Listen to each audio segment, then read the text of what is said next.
محمدا عبده ورسوله أما بعد فيا أيها الحاضرون رحمنا ورحمكم الله. وقال الله تعالى في كلامه المجيد وفي الفرقان الحميد: لقد كان لكم في رسول الله أسوة حسنة. وقال رسول الله صلى الله عليه وسلم: لا يؤمن أحدكم حتى أكون أحب إليه من والده وولده والناس أجمعين، أو كما قال عليه الصلاة والسلام. صدق الله العظيم.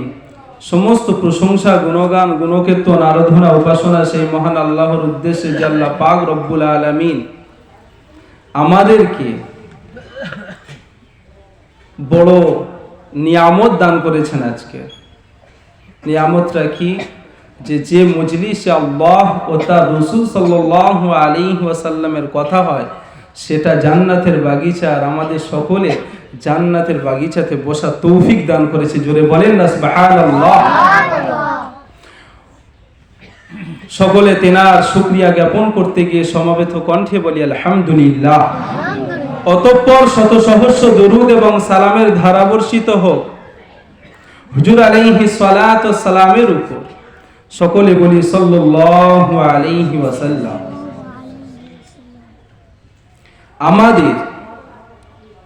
আমরা যেহেতু এমন একটা ধর্মের মানুষ যে ধর্মে যা ইচ্ছা আপনি তাই করতে পারবেন না, যে ধর্মে কি আল্লাহ পাকের হুকুম আর নবীজি মুহাম্মদ সাল্লাল্লাহু আলাইহি ওয়াসাল্লামের তরিকা সুন্নাহ এর উপরে আমার আর আপনার থাকতে হবে। কথা ঠিক না ঠিক বলে? যে কাজই আপনি করেন, নামাজ পড়েন, তো সেইখানে আপনি আপনার কি দেখতে হবে? যে নামাজটা আল্লাহ পাকের হুকুম আছে কি না। আপনি সবসময় নামাজ পড়বেন হবে না। আপনি বলেন সূর্য যখন ওঠে ফজরের পরে, ফজরের ওয়াক্ত যখন শেষ হয়ে যায়, তখন নামাজ যদি পড়েন, নামাজ হারাম হবে না হালাল হবে? বলেন, জোরে বলেন না। হারাম হবে না হালাল হবে? জাওয়ালের সময়, যেই সময় সূর্য একদম মাথার উপরে থাকে, তখন নামাজ পড়া। আসরের পরে যখন সূর্য ডুবুডুবু ভাব হয়, তখন যদি আপনি কোনো রকম কোনো নামাজ পড়তে চান হবে? বলে অতএব নামাজ ভালো জিনিস না খারাপ জিনিস? বলেন না। আপনি সব সময় করবেন হবে না। দেখতে হবে আল্লাহ পাক রব্বুল আলামিনের হুকুম আছে কি না, নবীজি মুহাম্মদ সাল্লাল্লাহু আলাইহি ওয়াসাল্লামের তরিকা সুন্নাহ হাদিস আছে কি না। এই দুটো মিলিয়ে আমাদের চলতে হবে। যদি আমি আর আপনি চলি, তাহলে আমি আর আপনি কামিয়াব হব, মেডেল পাব। আমি আর আপনি সব থেকে বড় জিনিস যেটা, সেটা আমার আর আপনার রব্বে কায়নাত আল্লাহ পাক রব্বুল আলামিন খুশি হবেন। জোরে বলেন না সুবহানাল্লাহ।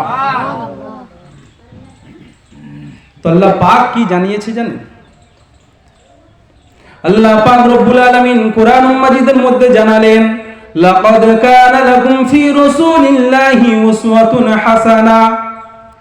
তোমাদের জন্য তোমাদের রাসূলের মধ্যে আছে উত্তম আদর্শ। বলেন না সুবহানাল্লাহ। তোমাদের জন্য তোমাদের রাসূলের মধ্যে আছে উমদা নমুনা। জোরে বলেন না সুবহানাল্লাহ। কি আছে?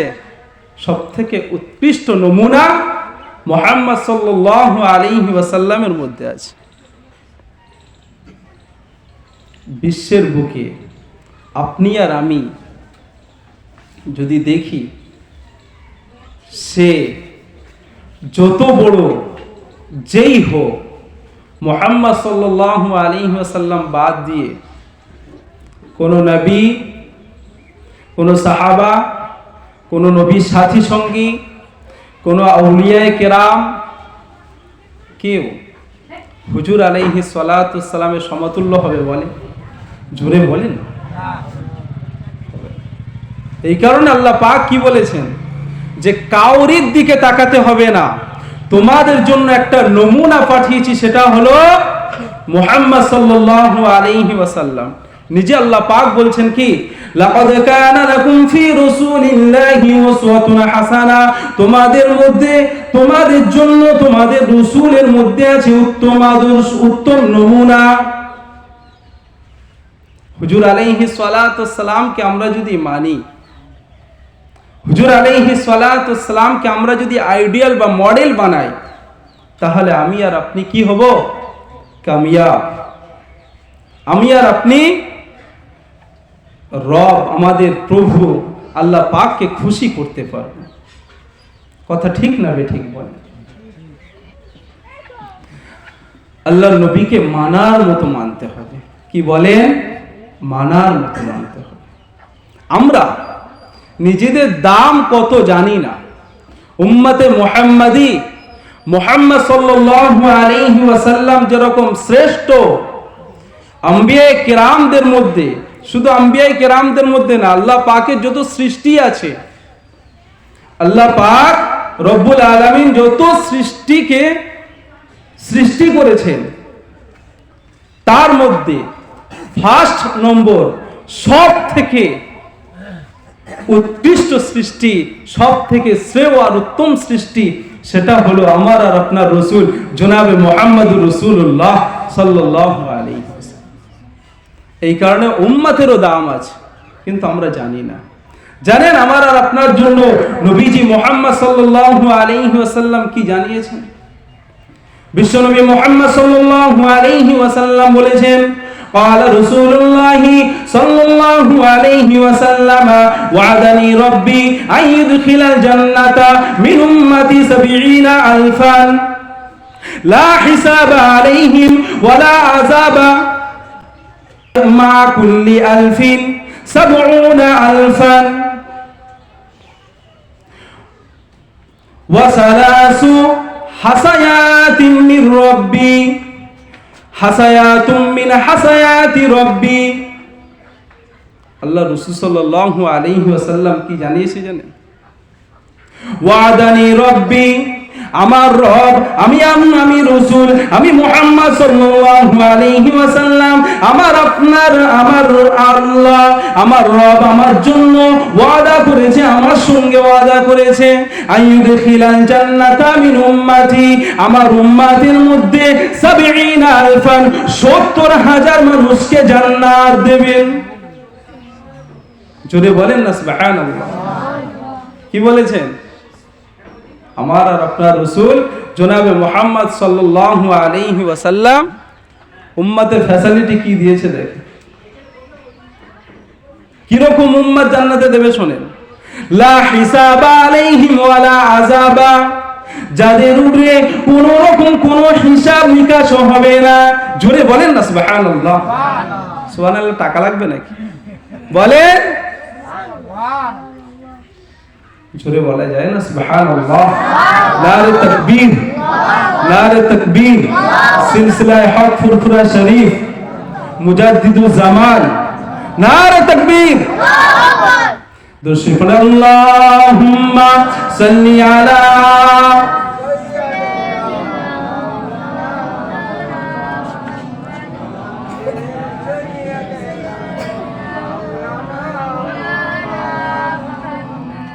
উম্মতের কি ফ্যাসিলিটি দেখেন। আমরা যদি উম্মতের মধ্যে পড়ি তবে ফ্যাসিলিটি হবে তো নাকি বলেন? আমার আপনার কিন্তু উম্মতের ক্যাটাগরির মধ্যে পড়তে হবে। কথা ঠিক নেই? বলেন। আমি আর আপনি যদি উম্মতে মুহাম্মাদির যে ফ্যাসিলিটি, হুজুর আলাইহিস সালাতু ওয়াস সালামের উম্মত হওয়ার যে ফ্যাসিলিটি আছে, আমি আর আপনি যদি সেই ফ্যাসিলিটি নিতে চাই, আমার উম্মতের খাতায় পড়তে হবে না হবে না? বলে। কথা বুঝে আসছে? ঠান্ডা মাথায় বলছেন, এমনি ঠান্ডার সময় কি বলেন? আমার আর আপনার উম্মতে মুহাম্মাদি হতে হবে। আমরা কি করব? বিয়ে দেব, পণ নেব। আল্লাহ রসুলের সুন্নাহ বলে। আল্লাহ রসুল কি বলেছে জানেন? قال رسول الله صلى الله عليه وسلم تنكح المرأة لأربعين। তোমরা মহিলাদেরকে বিয়ে করো, 4 গুণওয়ালা মেয়ে বিয়ে করো। লিমালিহা, ওই মেয়েটার ধন সম্পদ আছে কি দেখো। ওয়ালি হাসাবিহা, তার হাসাব নাসাব, তার বংশ পরিচয়কে তোমরা দেখো। ওয়ালি জামালিহা, তার দেখতে সুন্দর কিনা এটা দেখো। আমার আর আপনার রাসূল কি শেখাচ্ছে দেখেন। 3টে হয়ে গেল। কি বলেন? ফার্স্ট নম্বর লিমালিহা, যে মেয়ের তুমি বিয়ে করতে চাচ্ছ সেই মেয়ের ধন সম্পদ কত আছে তুমি দেখো। ভাববেন না যে আল্লাহ রসুল মালদার মেয়েদের বিয়ে করতে বলেছে আর গরিব মেয়েগুলো কোথায় যাবে। তারপরে শব্দ আসছে ওয়ালি হাসাবিহা, তার বংশ পরিচয় তোমরা দেখো। তার বংশ, তার নানার কুল কেমন ছিল, তার দাদুর কুল কেমন ছিল, তার বাপ কেমন মানুষ, তার মা কেমন মানুষ, তার ভাই কেমন মানুষ, এগুলো তোমরা দেখো। ওয়ালি হাসাবিহা, শুধু মাল দেখলে হবে না। কি বললেন? কথা বোঝেন? একটু আসতে দুরূদ শরীফ পড়েন। আল্লাহুম্মা সাল্লি আলা, একটু একটু একটু একটু আগে আগে আসেন, একটু আগে আগে আসেন, একটু আগে আগে আসেন, আগে আগে আসেন। পিছনে জায়গা হচ্ছে না, আগে আগে আসেন। এইদিকে জায়গা আছে, এইদিকে জায়গা আছে।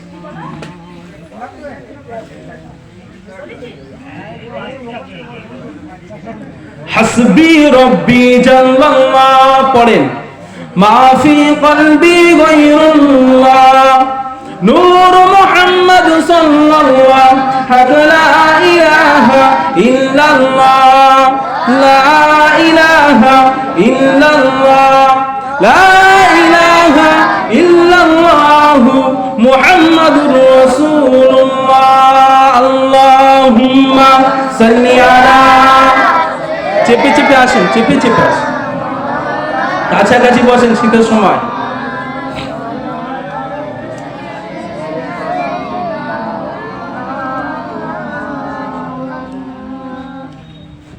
বিশ্বনবী মুহাম্মদ সাল্লাল্লাহু আলাইহি ওয়াসাল্লাম কয় গুণওয়ালা মেয়ের বিয়ে করতে বললেন? জলসা ভুলে যাচ্ছেন নাকি? ধ্যান দেন। কয় গুণওয়ালা? 4 গুণওয়ালা। কি? তুনকাহুল মারাতু লিআরবাইন, 4 গুণওয়ালা মেয়ের বিয়ে করো। নাম্বার 1 হলো লিমালিহা, তার ধন সম্পদ কত আছে সেদিকে খেয়াল করে তার বিয়ে করো। ওয়ালি হাসাবিহা, তার বাপের কুল, তার মায়ের কুল কেমন আছে এটা দেখে তারপরে বিয়ে করো। তার মানে কি শুধু মাল দেখলে হবে না। কোন একজন খারাপ মহিলা আপনার ঘরে আসুক, এটা আল্লাহ রসুল চায়নি। জোরে বলেন না সুবহানাল্লাহ। কি নবী আমরা পেয়েছি বলেন।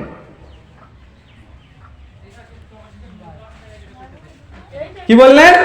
যে বাপের কুল মায়ের কুল দেখ কি রকম। তারপরে দেখেন কি বলছে।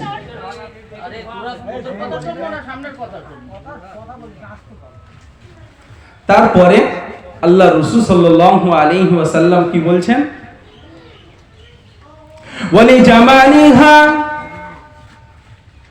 এমন মেয়ে পছন্দ করো যে মেয়েটা তোমার চোখে সুশ্রী রূপশ্রী, যে মেয়েটা তোমার চোখে ভালো লাগে।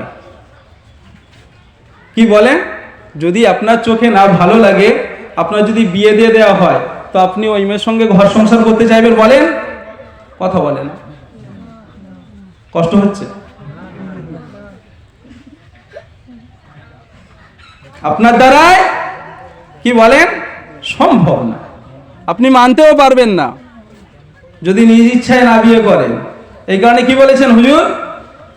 ওয়ালি জামালিহা, তার কেমন দেখতে এটা দেখে বিয়ে করো।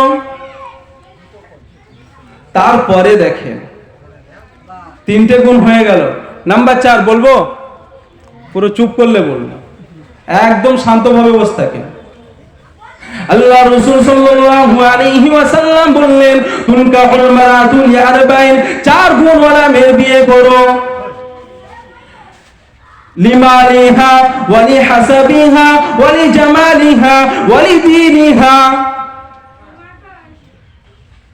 ওই মেয়েটা দিনদার কিনা, যে মেয়েটার সঙ্গে আপনি বিয়ে করতে চাচ্ছেন সে নামাজ পড়ে কিনা, সে রোজাদার কিনা, সে ভালো মহিলা কিনা। কি বললেন? কোরআন জানে কিনা, মাসলা মাসাইল জানে কিনা, এই দেখে বিয়ে করো। আমরা কাদের ধরে আনবো? তার ঢেং ঢেং করে ঘুরে বেড়ায়। কি বলে? লজ্জা না? সমাজ এরকম হয়ে গেছে। আমরা বিয়ে করতে চাই কাদের? বলে যারা ফ্যাশন মারে তাদের, যারা ছেলা কলার মতো ঘুরে বেড়ায় তাদের আমরা বিয়ে করে আনি। এই কারণে আপনার ঘরে অশান্তি জুটে থাকে। আপনি যদি হুজুরের কথা মেনে বিয়ে করতেন, আপনার ঘরে অশান্তি হওয়া তো দূরের কথা, শান্তির জ্বালায় আপনি বলতেন মুখে কি, যে আমি যেন জান্নাতে বসবাস করছি। দুনিয়ায় থাকা অবস্থায় কি পেতেন? জান্নাতে সুখ পেতেন। জোরে বলেন না সুবহানাল্লাহ। কি বললেন হুজুর? ওয়ালিদিনিহা, ওই মহিলা, যে মহিলাটা আপনি বিয়ে করছেন তার মধ্যে দিন আছে কিনা দেখেন, সে দিনদার কিনা, এইরকম দেখে বিয়ে করেন। তারপরে এই 4টে গুণ বলার পরে কি বলছে জানেন আল্লাহ রাসূল? এখন ধরেন কোন মহিলার মধ্যে সুন্দরতা আছে, সে মহিলাটা খুব সুন্দর দেখতে, ওই মহিলার দিকে তাকিয়েছেন, যে মহিলা আপনি দেখেছেন বিয়ে করার জন্য ঠিক করছেন, তার মাল ধন দৌলত ভালো, সে বড় কোন বংশের মেয়ে, ভালো বংশের মেয়ে, এরকম মেয়ে আপনি দেখেছেন, 3টা গুণ আছে। তারপরের গুণ কি বলে? দিন, এটা নেই। তো আল্লাহ রাসূল সাল্লাল্লাহু আলাইহি ওয়াসাল্লাম তাদের জন্য বললেন ফাসফার বিজাতিদ দ্বীন। আপনি 4টে গুণ দেখেন, আপনি 4টে গুণ দেখেন, কিন্তু যার মধ্যে দিন আছে তাকেই প্রাধান্য দেন। জোরে বলেন না সুবহানাল্লাহ। কাকে প্রাধান্য দেওয়ার কথা বললো? বলেন ফাসফার বিজাতিদ দ্বীন, যার মধ্যে দিন আছে তাকে বিয়ে করেন। আমরা আমাদের সমাজে একটু চিন্তা করে দেখি, আমরা এই দিনটা বাদ দিয়ে যে গুণগুলো আছে ওইগুলো খুঁজে বেড়াই। বলে হাসাব নাসাবও মানুষ দেখে না, 2টো গুণ দেখে। একটা হলো মাল ধন দৌলত, তার বাপের কত পুঁজি আছে, কেন ও বেটার কাছে ঝাড়তে হবে, ওর ঘাড় মুটকে খেতে হবে, হারামখোর কোথায়। আপনি জানেন আপনি কি তৈরি করে দিয়েছেন? বলেন টাকা পয়সা যে শ্বশুরের কাছ থেকে নেবো বলছেন, শ্বশুরের কাছ থেকে অর্থ শর্ত এগুলো যে নেবেন বলছেন, সেটা কি আপনি তৈরি করে দিয়েছেন, যে আপনার বাপ তৈরি করে দিয়েছে? বলেন আপনিও তৈরি করে রাখেননি, আপনার বাপও তৈরি করে রাখেনি তার কাছে। আপনি কি সাহসে বলেন? বলেন, কথা বুঝে আসছে? খারাপ নেবেন না। আমরা উম্মতে মুহাম্মাদি না, আমরা ফ্যাসিলিটি পাবো বলি, কিন্তু ফ্যাসিলিটি কাজ করব না। ফ্যাসিলিটি পেতে গেলে যে কাজ করতে হবে ওদিকে আমরা যাব না। তো বলেন কি করে আপনি ফ্যাসিলিটি পাবেন? কোন সাহসে আপনি দাবি করছেন যে আমি ফ্যাসিলিটি পাবো? আমি নবী মুহাম্মদ সাল্লাল্লাহু আলাইহি ওয়াসাল্লামের উম্মত, আমার জন্য এই ফ্যাসিলিটি আছে, হবে না।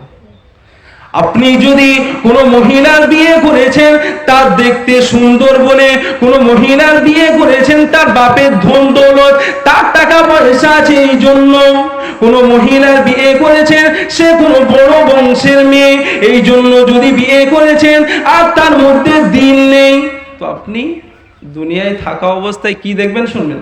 জাহান্নাম দেখতে পাবেন। কি বলে? জাহান্নাম দেখতে পাবেন। টাকার জোরে ওই মহিলাটা কোনো বেহায়াপনা কাজ করবে, আপনি কিচ্ছু বলতে পারবেন না। সমাজে হচ্ছে না? হচ্ছে না? বলেন কথা সত্য না মিথ্যা? বলেন। দেখতে সুন্দর, খুব সুন্দর রূপসী, আপনি বিয়ে করেছেন, দিন দেখেননি, এর কারণে ওই মহিলাটা যদি অন্য কোনো জায়গায় লাইন মারে, অন্য কোনো জায়গায় রিলেশন রাখে, আপনি তার কিছু বলতে পারছেন না। তার কারণ কি?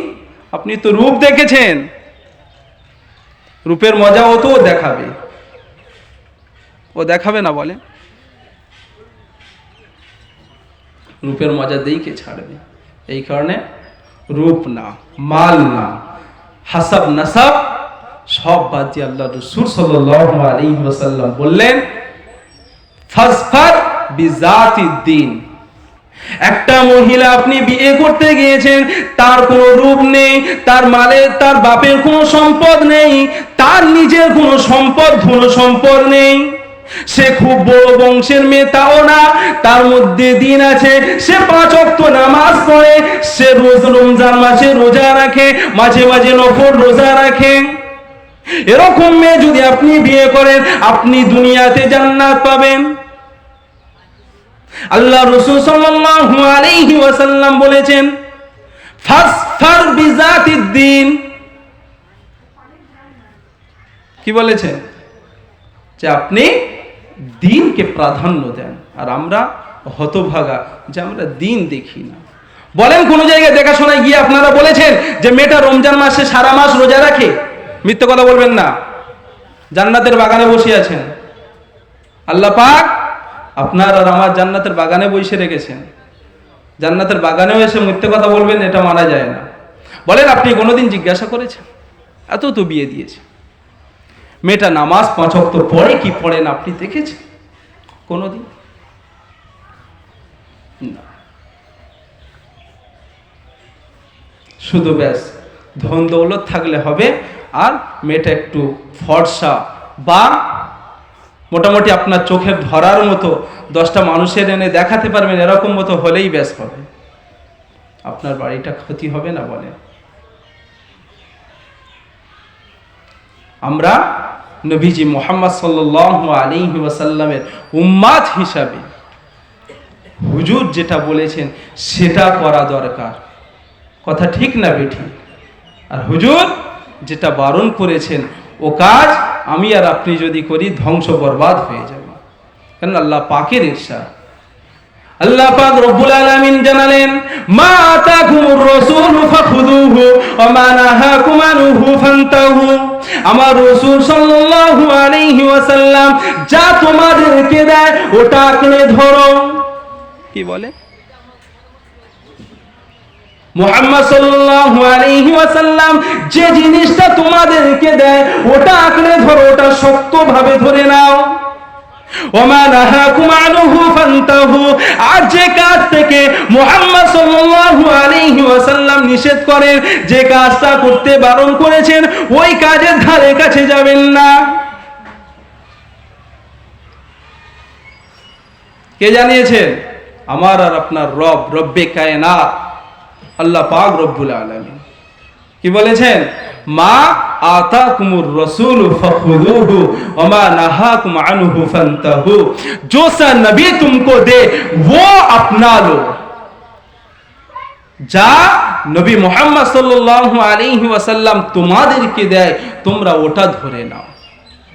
ওমা নাহাকুম আনহু ফান্তাহু, আর যে জিনিস মুহাম্মদ সাল্লাল্লাহু আলাইহি ওয়াসাল্লাম বারণ করেছেন যার থেকে, সেটা তোমরা, সেই জিনিস থেকে তোমরা বেঁচে থাকো।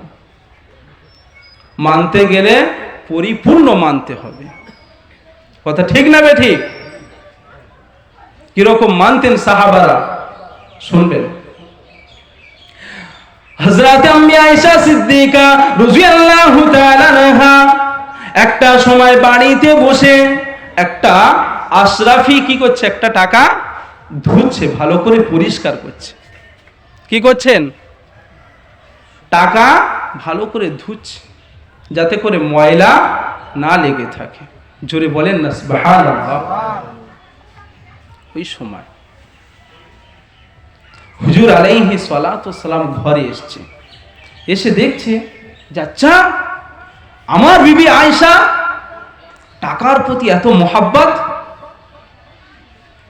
বাহ্যিক দেখে মনে হবে না বলেন? টাকা ধুইলে যদি কেউ টাকা একটা 100 টাকার নোট নিয়ে আর 10 বার দেখে ভালো করে খাবার কিনতে গিয়ে আর পকেটে রেখে দেয়, তো মানুষটা দেখে মনে হবে না যে টাকার লোভ আছে এর মধ্যে? বলেন, মনে হবে না? ঠিক এরকম আল্লাহ রাসূল সাল্লাল্লাহু আলাইহি ওয়াসাল্লাম ভাবলেন যে আচ্ছা আমার স্ত্রীর মধ্যে এই লোভ, এই সাংঘাতিক পরিবেশ আমার স্ত্রীর মধ্যে এসছে, এটা মানা যায়? বলে আল্লাহ রাসূল সাল্লাল্লাহু আলাইহি ওয়াসাল্লামের খুব মন খারাপ করে জিজ্ঞাসা করছে যে আয়েশা, একটা কথা জিজ্ঞাসা করো, তুমি টাকাটা ধুচ্ছিলে কেন? তোমার টাকার প্রতি এত মহাব্বত, এত ভালোবাসা, তুমি টাকাটা ধুইয়ে রাখছিলে কেন গো? কি ব্যাপার? টাকার মোহাব্বত তো এত থাকলে হবে না। যত নবীন, যত সিদ্দিকিন, যত আউলিয়ায়ে কেরাম, ফুকাহায়ে ইজাম, যত আল্লাহ ওয়ালারা এই দুনিয়া ছেড়ে চলে গিয়েছেন, তাদের মধ্যে দুনিয়ার লোভ লালসা ছিল না। কি বলেন? তারা দুনিয়াকে পায়ের তলায় রাখতেন। জোরে বলেন না সুবহানাল্লাহ। কোন জিনিসকে? দুনিয়া পায়ের তলায় রাখতেন সব সময়। আর শ্রেষ্ঠ নবী, শ্রেষ্ঠ মানব হযরত মুহাম্মদ সাল্লাল্লাহু আলাইহি সাল্লামের ঘরে এরকম পরিবেশ। হুজুর দেখে অবাক হয়ে জিজ্ঞাসা করলেন, আয়েশা কি ব্যাপার, আপনি টাকাটা ধুচ্ছিলেন কেন? এমনি টাকা রাখলে তো হয়ে যেত, আপনি কেন ধুইলেন? তখন জানেন আয়েশা তো আর আমাদের মা বোনের মতো না। হযরত আম্মি আয়েশা সিদ্দিকা রাদিয়াল্লাহু তাআলা আনহা ওই সময় উত্তর দিয়েছিলেন, ইয়া রাসূলুল্লাহ, ইয়া হাবিবাল্লাহ, আমি ওই টাকাটা সদকা করব বলে রেখেছি। আমি চাই না, আমি আপনার কাছে শুনেছি এরকম হাদিস, হে মুহাম্মদ সাল্লাল্লাহু আলাইহি ওয়াসাল্লাম, হে আমার স্বামী, আমি শুনেছি কোন মানুষ যদি কোনো টাকা সদকা করে, সেই সদকাকারীর কাছে যাওয়ার আগে আমি আর আল্লাহ পাক রব্বুল আলামিনের হাতে গিয়ে পড়ে। জোরে বলেন না সুবহানাল্লাহ। আমি চাই না টাকাটা নোংরা অবস্থায় আমার আল্লাহ পাকের হাতে যাক। জোরে বলেন না সুবহানাল্লাহ। কি বলে? আমাদের যদি স্ত্রীরা, আমাদের যদি বাড়ির মেয়েগুলো এরকম টাকা ধুয়ে ঠুয়ে রাখে, আমরা হয়তো তাদের দুটো গালে 4টে করে চুমা দেবো যে হ্যাঁ সত্যি তুই একমাত্র সংসারী মেয়ে। কি বলেন? পুরো উল্টো। নবীর সাহাবাদের, নবী মুহাম্মদ সাল্লাল্লাহু আলাইহি সাল্লামের সাথী সঙ্গীদের থেকে আমরা পরিপূর্ণ উল্টো, তাই না? কি বুঝে আসলো বলেন? আমাদের মেয়েগুলো যদি ওইরকম টাকাটা ভালো করে যত্ন করে রেখে দিয়ে আর 1-2 বছর পরে দেয়, ধরেন কারোর বাড়ি থেকে স্বামীর পকেট থেকে টাকা তুলতে তুলতে তুলতে ধরেন 1 লাখ টাকা চুরি করে নিয়েছে তার জীবনে। 10 টাকা 5 টাকা 10 টাকা 5 টাকা করে নিতে নিতে নিতে 1 লাখ টাকা হয়েছে।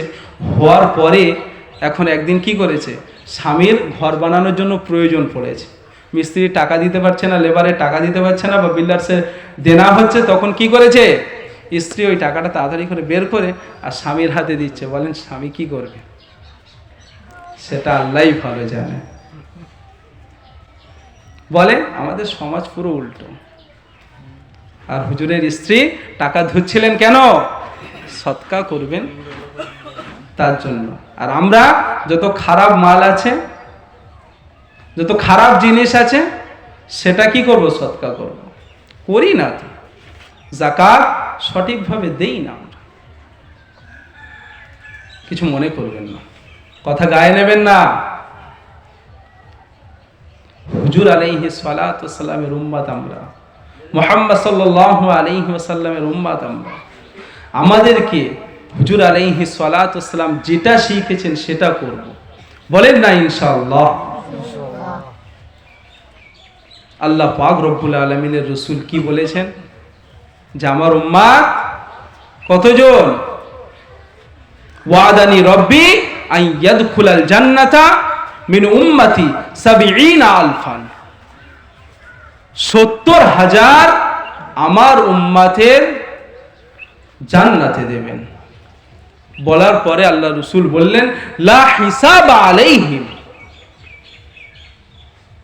তাদেরকে হিসাব নিকাশ আল্লাহ নেবেন না, বিনা হিসাবে জান্নাত। জোরে বলেন না সুবহানাল্লাহ। ওয়ালা আযাবা, আর না তাদের আযাব দেওয়া হবে। জোরে বলেন না সুবহানাল্লাহ। আযাব বড় কঠিন জানেন, জাহান্নাম বড় কঠিন ভয়াবহ জায়গা। অনেক মানুষ এরকম বলে জানেন, যদি বোঝানো হয় যে ভাই শরিয়াত মোতাবিক চলো, শরিয়াতের অনুসরণকারী হয়ে যাও, আল্লাহ পাকের হুকুমকে মেনে নাও, তারা মুসলমান দাবি করার পরে কি বলে জানেন, যে যা হবে দেখা যাবে। কি বলে? जो होगा देखा जाएगा। আপনি কি দেখবেন? ফেরেশতাদের দেখলে আপনার চোখ উল্টে যাবে। কি বলেন? ফেরেশতাদের দেখলে আপনি যে দেখবেন বলছেন না, যে যা হবে দেখা যাবে, আপনার অবস্থা খারাপ হয়ে যাবে, পায়জামা ঢিলে হয়ে যাবে, লুঙ্গি খারাপ করে ফেলবেন। কিরকম ফারিস্তা দেবে জানেন? যখন কোনো মাইয়েতের কবরে রাখা হয়, তখন দুটো ফারিস্তা তার কবরে আসে। আসওয়াদানে, যারা খুব অত্যন্ত কালো হয়। কি বলেন? আসওয়াদান, খুব কালো। আর জোয়ান, যাদের চোখ খুব নীলাকার হয়। এক কালো আর দ্বিতীয় কি নীল চোখ, ভয়ানক চেহারা। এরকম ফারিস্তা আপনার কাছে দেবে, আপনি কি দেখবেন? আপনি যে বলছেন যে মরার পরে যা হবে দেখব, দেখা যাবে, আপনাকে এসে প্রশ্ন করবে মান রব্বুক, মান রব্বুক, তোমার রব কে? মা দীনুকা, তোমার দিন কি? ওমান নবিয়ুকা, আর তোমার নবী কে? আপনি ওই সময় যদি ঈমানদার হন, যদি আপনি ঈমান নিয়ে যেতে পারেন, মুনাফিকি যদি না থাকে, তখন আপনি বলতে পারবেন রব্বি আল্লাহ। যেই প্রশ্ন করবে ফারিস্তারা যে মার রব্বুক, তোমার রব কে? আপনি ঈমান নিয়ে গেলে পরে কি বলবেন? রব্বি আল্লাহ, আমার রব হল আল্লাহ পাক। যখন ফেরেশতারা জিজ্ঞাসা করবে মা দীনুকা, তোমার দিন কি? আপনি যদি ঈমান নিয়ে যান, আপনি যদি কবরে মুনাফিকি না নিয়ে যান, ওই সময় আপনি বলতে পারবেন দীনি আল ইসলাম, আমার দিন হলো ইসলাম। যখন মুহাম্মদ সাল্লাল্লাহু আলাইহি ওয়াসাল্লামকে দেখে প্রশ্ন করবে যে এই ব্যক্তির ব্যাপারে তুমি কি বলতে, কোন কোন হাদিসে এসছে যে এরকম প্রশ্ন হবে, আমার নবীকা, তোমার নবীকে। যদি আপনি ঈমান নিয়ে মুনাফিকি যদি না নিয়ে কবরে যান, তাহলে আপনি বলে দিতে পারবেন যে এটা ওই রসুল যাকে আল্লাহ পাক রব্বুল আলামিন আমাদের কাছে রসুল করে পাঠিয়েছেন। আর যদি আপনি মুনাফিকি নিয়ে যান কবরে, যদি আপনি ঈমান না নিয়ে যান, তো আপনার অবস্থা খারাপ হয়ে যাবে। আপনি একটাও উত্তর দিতে পারবেন না। আপনি বড় জোর বলবেন কি, হা হা লা আদরি, হায় আফসোস আমি জানি না, হায় আফসোস আমি জানি না। হুজুরকে যখন দেখাবে, যখন হুজুর মুহাম্মদ সাল্লাল্লাহু আলাইহি ওয়াসাল্লামের সম্পর্কে যখন প্রশ্ন করবে, তখন কি বলবেন জানেন? যদি আপনি ঈমান না নিয়ে যান, আপনি যদি মুনাফিকি নিয়ে কবরে যান, তখন আপনি বলবেন যে লোকেরা যা বলতো আমি তাই বলতাম। ওই সময় আপনার আযাব নির্ধারিত করে দেবেন। উপর থেকে একটা আওয়াজ আসবে যে ব্যাস বান্দা মিথ্যা কথা বলেছে, কাযযাব, ঝুটা, মিথ্যুক, এর উপরে আযাব দাও। এই কারণে কি মানার মতো মানতে হবে, তবে আমি আর আপনি কি হব? কামিয়াব, সফলতা পাব। মুহাম্মদ সাল্লাল্লাহু আলাইহি ওয়াসাল্লামের উম্মত বলে চেঁচালে হবে না। আজকে জানেন এরকম পরিস্থিতি যে হুজুরের উম্মত বলবো যে আমি নবীর উম্মত, বলার পরে যত রকমের খারাপ কাজ আছে আমার দ্বারাই হবে। আল্লাহ রসুল কি বলেছে জানেন? আমি ওই দিন ময়দানে মাহশারে বাদ দিয়ে দেবো, যে বলবো আমার উম্মত নাই।